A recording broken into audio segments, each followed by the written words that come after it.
This is the White Coat Investor Podcast, Milestones to Millionaire, celebrating stories of success along the journey to financial freedom.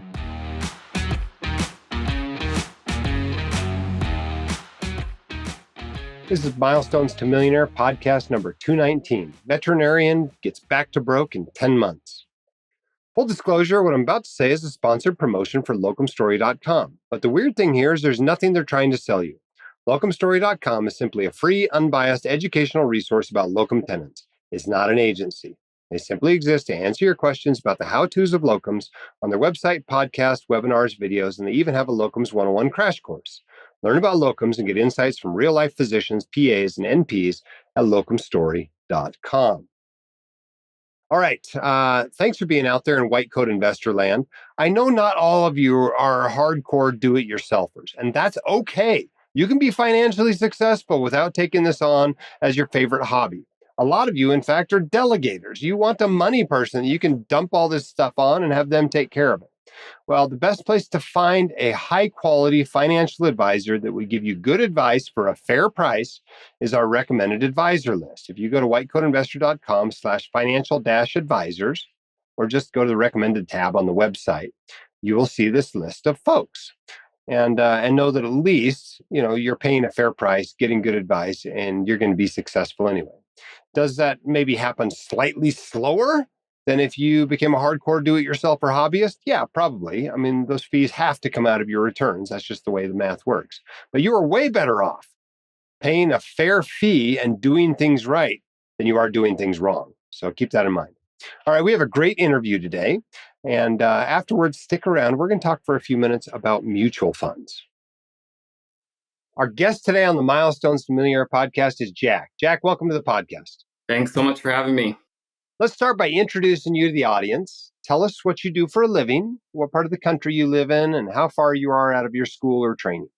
Yep. So I'm a veterinarian, just graduated this past May, so May of 2024, and then currently live in the Midwest outside of Des Moines, Iowa. Holy smokes, you're less than a year out as we're recording this. Yes. Okay, well, tell us what we're celebrating today. What happened? Yes, celebrating kind of getting back to broke.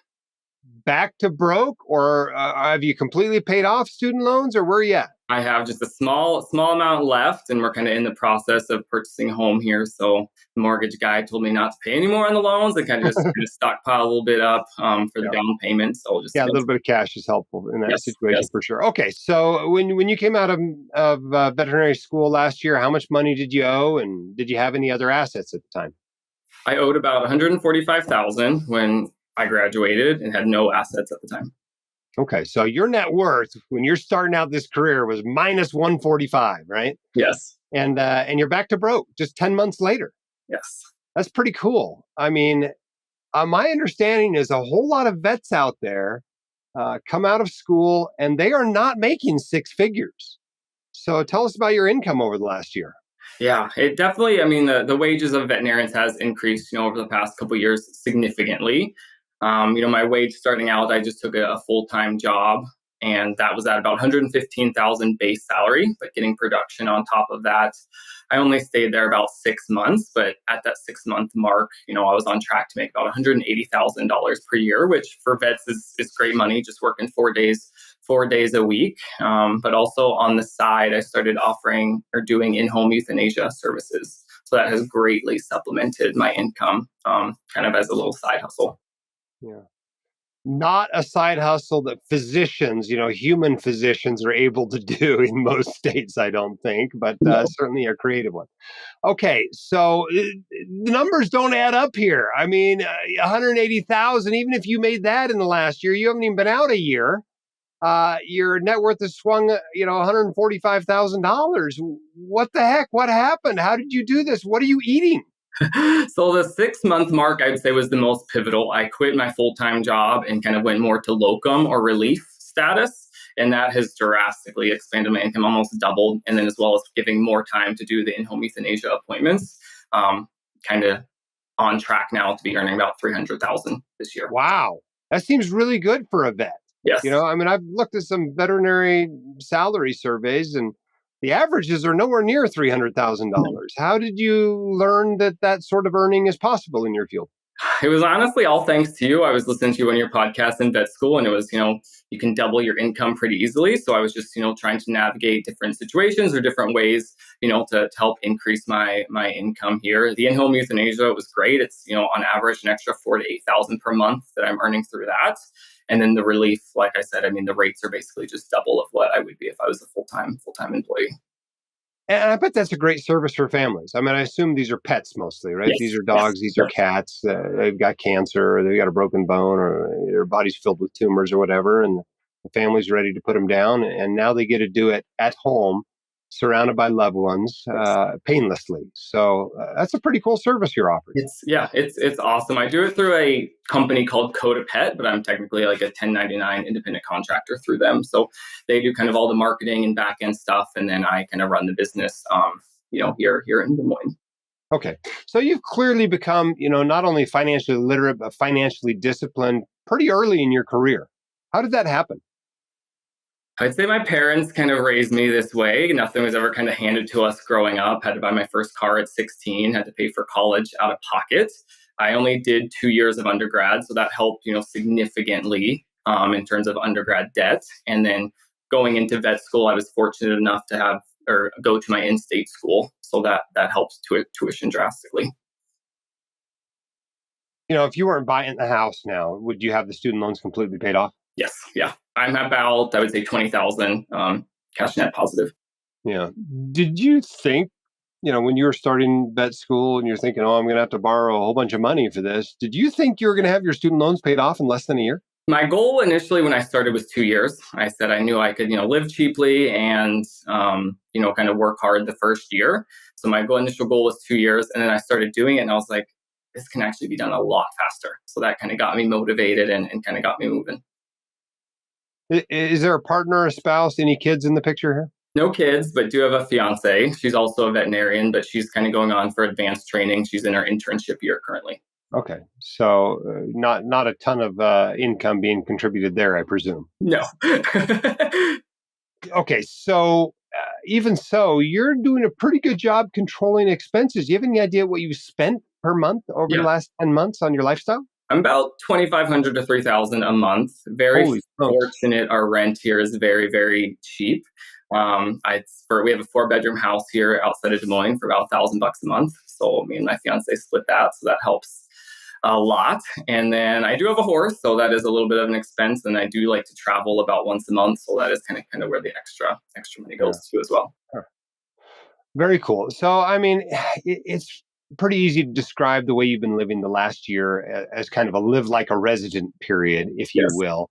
How long is your period of living like this going to last? Is this your plan for your career, or are you kind of done now, or another year or two, or what do you think? I have definitely found myself already spending a little bit more, but I think it helps my fiance kind of being in that mindset already. She is forced to live like a resident, so that kind of unknowingly, forces me to kind of calm down on the spending and things. I mean, I still drive an old car, not looking at getting a new one anytime soon or anything like that. So I think that mindset, and especially her workload, right now, she's working 70, 80 hours a week. So I work nothing near that, but, I always try to compare it. I work 4 or 5 shifts in a week and I'm exhausted, but no, compared to her who's working 6 or 7, I really can't complain much. Tell us about what you're driving, year, make, model, and mileage. It's a 2005 Mercury Sable, and it's at about 80,000 miles just turned over. It has 80? Yes, I got it. Yeah, got it in my 3rd year of vet school from this old lady. Who owned it before? Some little old lady that just drove it to church? Yes, my cousin's an estate lawyer, so she was managing her estate. She just passed away and bought it for $2,000.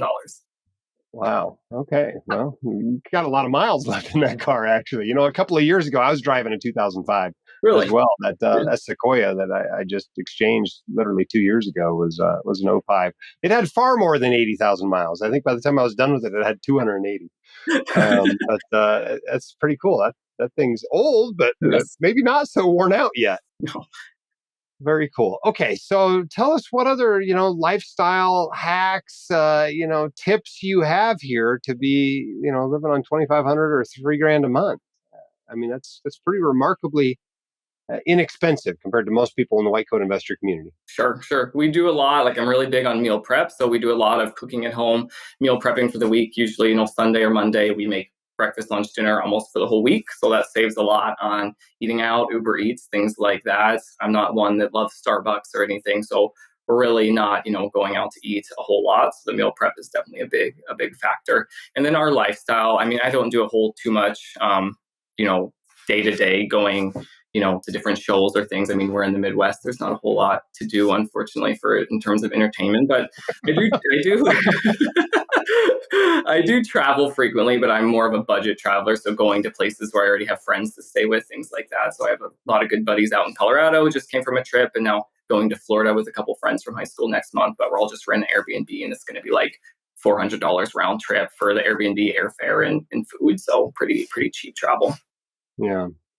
I don't want to rub this in too much, but those of you in high cost of living areas for whom this sounds like a pipe dream, we've talked about geographic arbitrage, that it's possible to have dramatically lower cost of living, dramatically lower taxes, potentially higher income by moving inland from the coast. And this is kind of a pretty good demonstration of that and just what's possible, even in what's typically considered as not a particularly high income profession. Mm-hmm. A lot of people look at vets and go, that's a 5-figure income is the way a lot of people look at it. Sounds like it's a little bit higher now over the last couple of years, but that's pretty awesome. You're doing great. What's next for you and your financial goals? Yep. So we're looking at buying a house, like I mentioned before. So we'll be closing hopefully in the next month or so, and then going to start putting away a lot for retirement.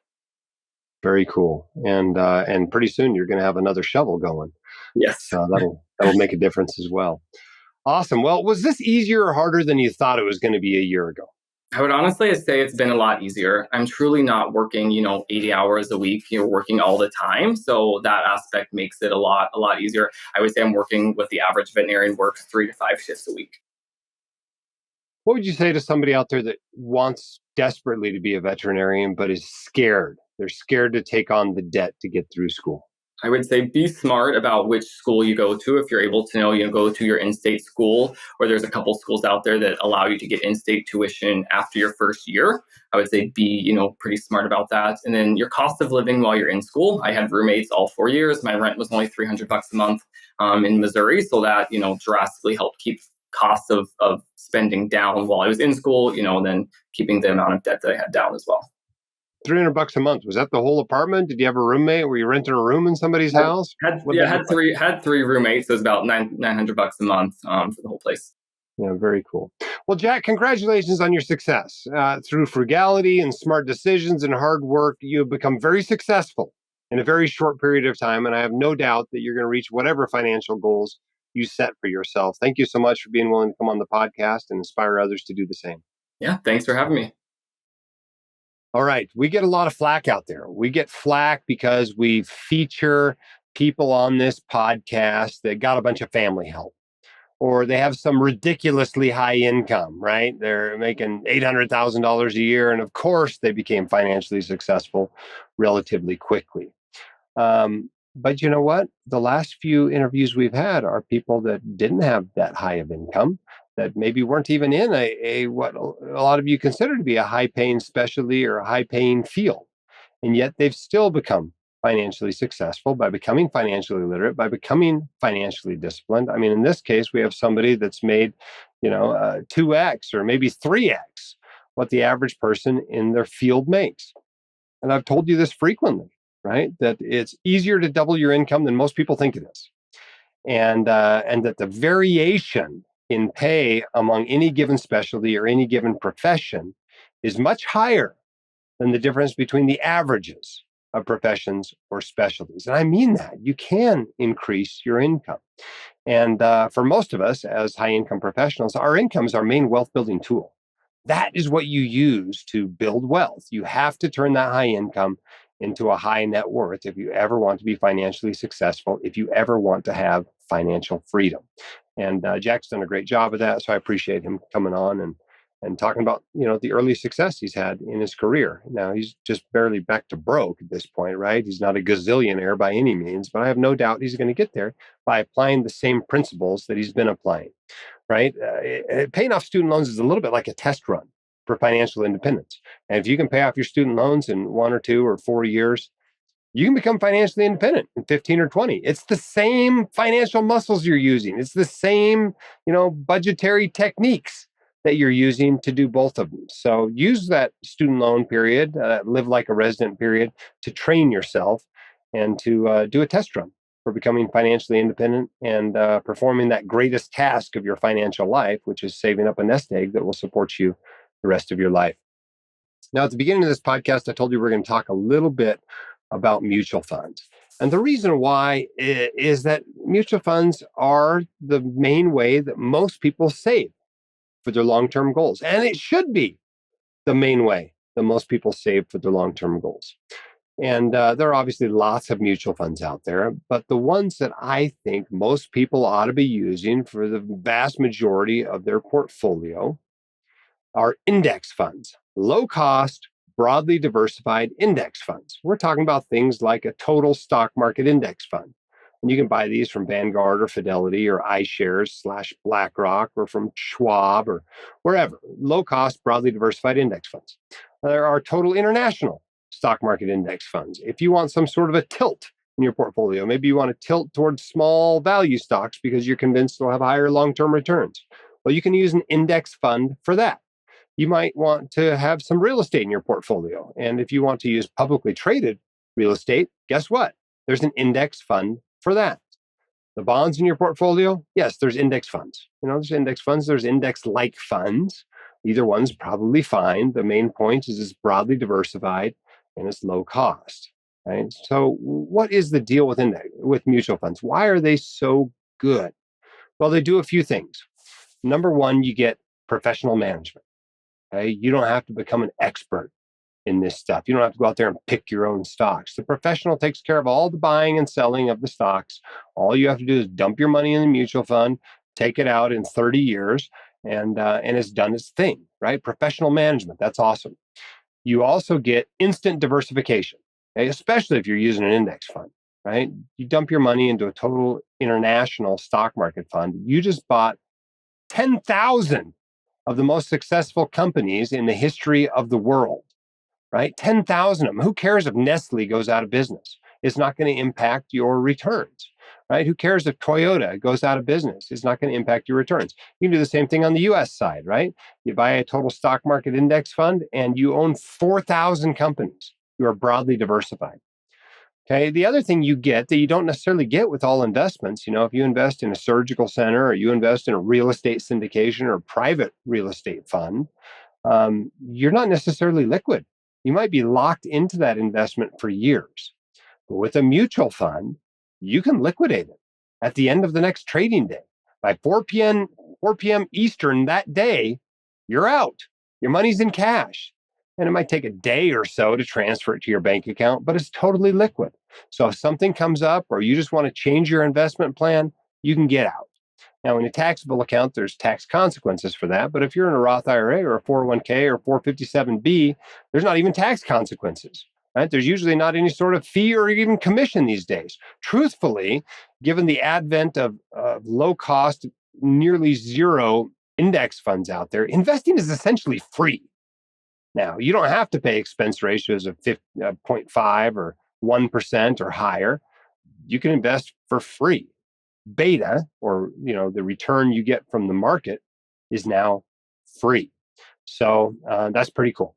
But even when it wasn't free, you still get the benefit of pooling your costs with other investors, right? You get these economies of scale because that manager is managing money for literally millions of people out there. And so you're pooling your money together with other people, and there are some advantages to doing that. So you get instant diversification, you get professional management, you get daily liquidity, you get economies of scale. That's why we use mutual funds. Now, there are other legitimate ways to invest out there, okay? If you want to put a little bit of your money into, collectibles, you want it in gold, or you want it in some sort of speculative investment, maybe we're talking about commodities, or we're talking about some Bitcoin or something, fine, put a little bit of your money into that. If you're really into real estate, I've known lots of docs that have become financially independent primarily from investing in real estate. That's fine. But you know what? There's a place for mutual funds in just about everybody's portfolio and in lots of people's portfolio That's the only investment in it. And that's perfectly fine. You can become financially independent and have a wonderful financial life without investing in anything besides mutual funds. Full disclosure, what I'm about to say is a sponsored promotion for locumstory.com. But the weird thing here is there's nothing they're trying to sell you. Locumstory.com is simply a free, unbiased educational resource about locum tenens. It's not an agency. They simply exist to answer your questions about the how-tos of locums on their website, podcast, webinars, videos, and they even have a locums 101 crash course. Learn about locums and get insights from real-life physicians, PAs, and NPs at locumstory.com. All right, this is the end of our podcast. If you want to come on it, we'd love to have you. whitecoatinvestor.com/milestones is where you apply. Until next week, keep your head up, shoulders back. We'll see you next time on the podcast. The hosts of The White Coat Investor are not licensed accountants, attorneys, or financial advisors.